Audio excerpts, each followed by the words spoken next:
My fiancée insisted her male best friend was like a brother during a gathering. She perched on his lap and quipped, "See, it's more comfortable than sitting with my fiancé." Laughter erupted around us. I merely smiled. That night, she learned the true meaning of comfort's limits. Let's clarify something from the beginning. I'm not naive. I work as a structural engineer. My life and career revolve around recognizing stress points, load-bearing walls, and structural integrity. I notice the flaws before they lead to disastrous outcomes. For the past 6 months, I've been observing the fissures widening in my relationship with my fiancée, Jessica, and I've been quietly drafting plans for a breakup. Jessica is 28, and the major issue, the one threatening our entire relationship, was her male best friend, Liam. When we first started dating 2 years ago, I bought into her narrative. She'd say, "He's like a brother to me," a phrase that should be taught as a universal red flag indicating she was keeping her options open. At 34, I should have known better, but I wanted to trust her. For the first 18 months, I gave her the benefit of the doubt. However, about 6 months ago, after our engagement, things changed. The brotherly behavior intensified. She started sending late-night texts that she hid from me.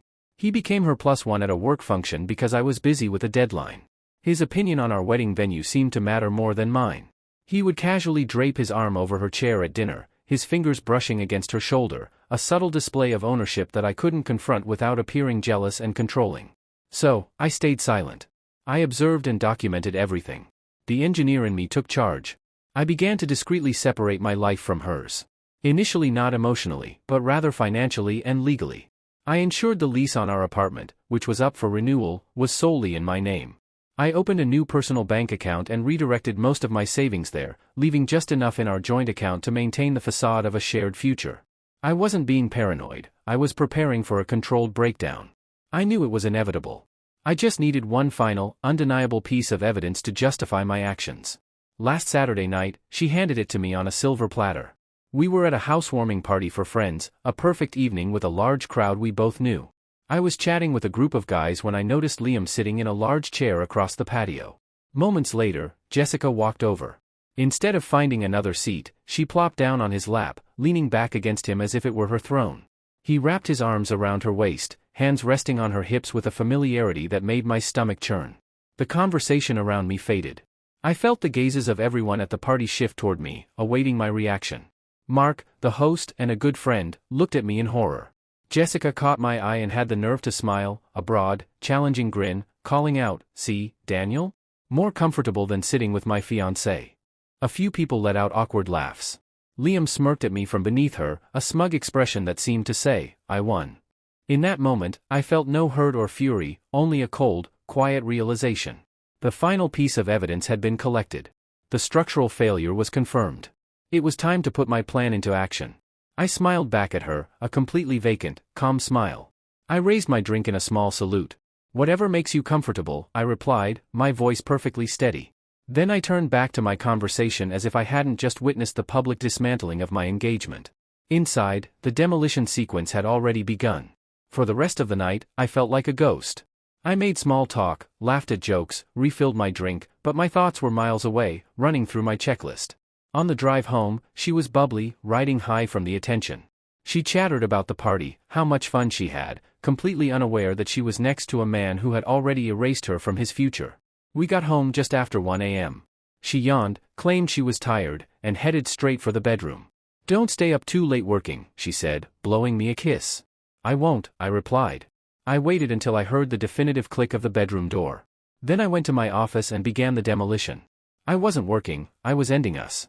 Update 1. The hours between 1 a.m. and 5 a.m. on Sunday morning were the most productive I'd had in years. There was no emotion, only process, a sequence of tasks to carry out with precision. First, I secured the perimeter. I logged into the online portal for our apartment building and permanently deactivated her key fob. Then I changed the access code on the smart lock at our front door. The physical space was now solely mine. Next, I cut off the financial ties. I accessed our joint bank account, transferring the remaining balance of my contributions, about 98% of the total, into my personal account, leaving just her contribution down to the last cent. Then I accessed my primary credit card, the one on which she was an active authorized user. I reviewed the charges from the past month: brunch with her friends, a new designer handbag, a spa day with Liam's sister. I paid the balance in full. Then I clicked the button to remove her as a user and reported the card as stolen. Her primary source of funds was gone. Finally, I addressed her immediate possessions. I knew if I simply threw her things out, she could claim I had stolen her valuable items. I had to be smarter.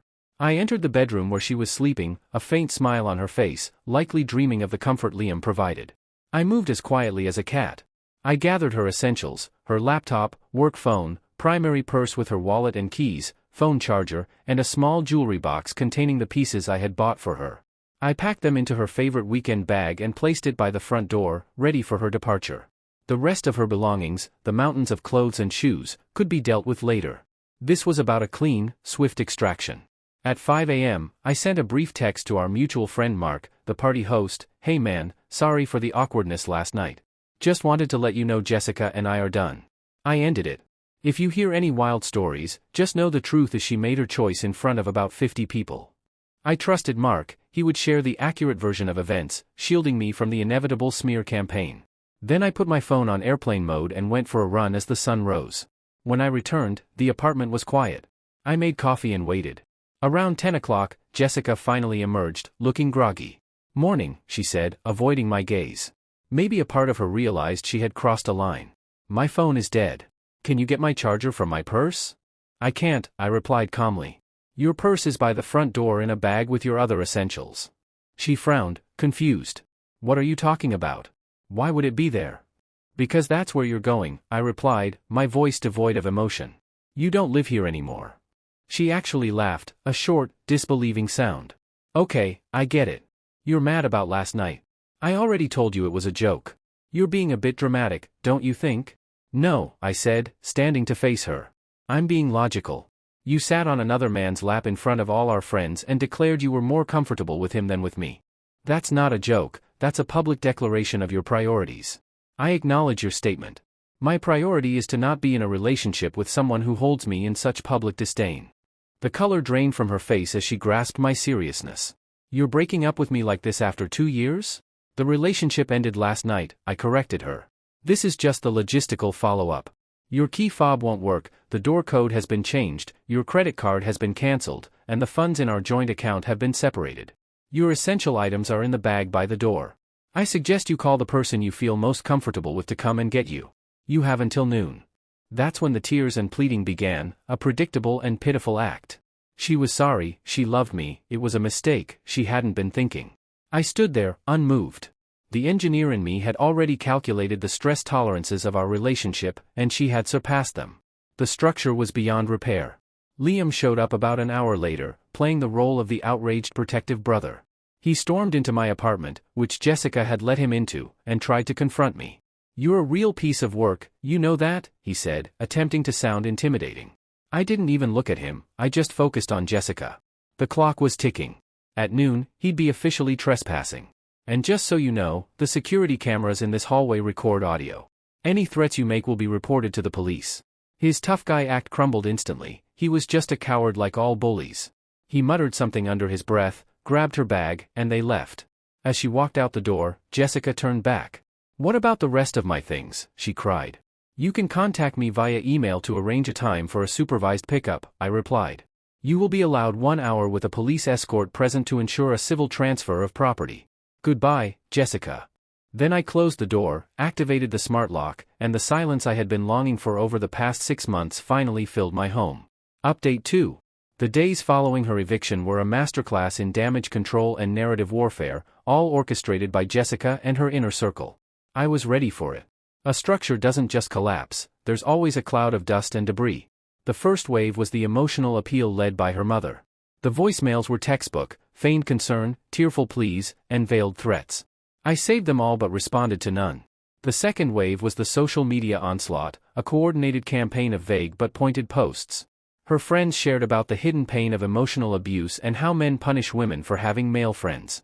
Liam, in a stroke of breathtaking hypocrisy, posted a photo of him and Jessica with the caption, "Some bonds are unbreakable. Always here for my sister." It was a performance designed to portray me as a possessive, unstable monster. They thought they controlled the narrative. They were mistaken. My response wasn't to argue or post my side of the story. Instead, I deployed a single devastating piece of evidence that would render their entire campaign irrelevant. I had known for months that their relationship was more than brotherly. The proof was sitting on a backup of Jessica's phone that I had on my home server. She had always been paranoid about losing her data, so she'd asked me to create a full backup a few months earlier. At the time, I did it as a favor. Now, it was my arsenal. I spent an evening sifting through the data. It was worse than I had imagined, text messages between her and Liam filled with inside jokes at my expense. They referred to me as the blueprint, because I was designing the life she wanted to eventually share with him. Then I found the video. It was from a weekend trip she and Liam had taken a few months back, a trip she claimed was a childhood friend's reunion. The video was short, a selfie she had recorded in their hotel room. Liam was in the background, shirtless. "So, the blueprint is almost done with the wedding plans," she said to the camera, a smirk on her face. "He's so predictable, it's almost cute. He thinks he's building a future for us." She panned the camera to Liam. "He has no idea he's just the architect. You're the one who's going to live in the house." They both laughed, and she blew a kiss to the camera. This wasn't just disrespect, it was a long con, a premeditated scheme to use me for my stability and income, only to discard me once the project was complete. I edited the video down to the most incriminating 30 seconds. I created an anonymous file-sharing link and sent that link in 2 separate anonymous emails. The first went to the Human Resources Department at the company where Jessica worked as a project manager. The subject line was, "Concerning the integrity of a project manager." The email was brief and professional. "To whom it may concern, I believe this video, recorded by your employee Jessica, raises serious questions about her character, judgment, and ethical conduct. I thought it was information you should have." The second email went to Liam's fiancée. Yes, fiancée. I had done my homework.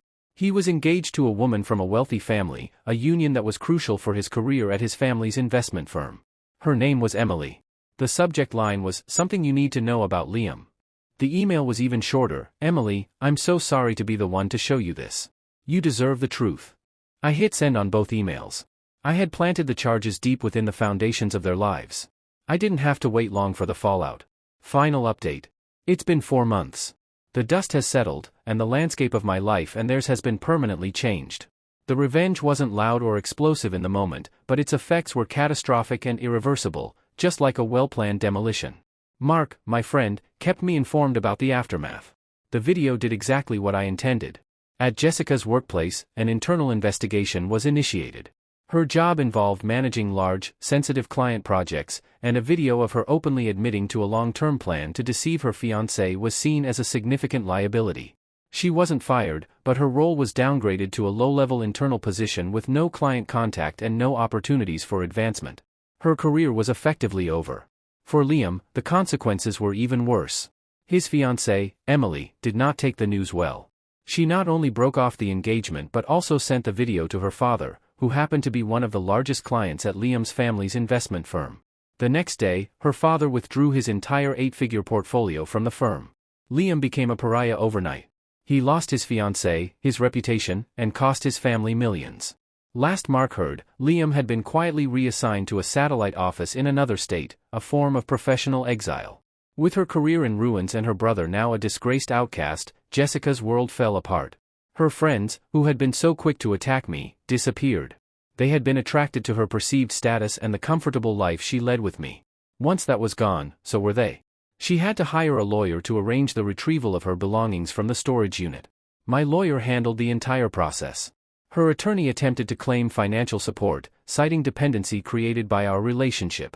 My lawyer responded with one simple sentence: "We possess video evidence of your client confessing to a conspiracy to commit fraud, and we will gladly present it in court if you wish to proceed." The claim was dropped the same day. I sold the apartment. I couldn't bear to stay in a place constructed on such a rotten foundation. I used the proceeds to purchase a piece of land a little outside the city. Over the past few months, I've been designing my own house from the ground up. It's a project that belongs entirely to me, built on a foundation of honesty and self-respect. The most fulfilling part of this entire ordeal wasn't witnessing their downfall, it was realizing that I had trusted my own judgment. I recognized the cracks, analyzed the data, and acted decisively. I didn't allow emotions to cloud my thinking. I protected myself and my future from those who viewed me not as a partner but as a resource to be exploited. They thought I was just the blueprint, a dull, predictable plan they could use and discard. They were right about one thing: I am a planner, and my final blueprint was a design for their complete and utter self-destruction, executed using their own materials.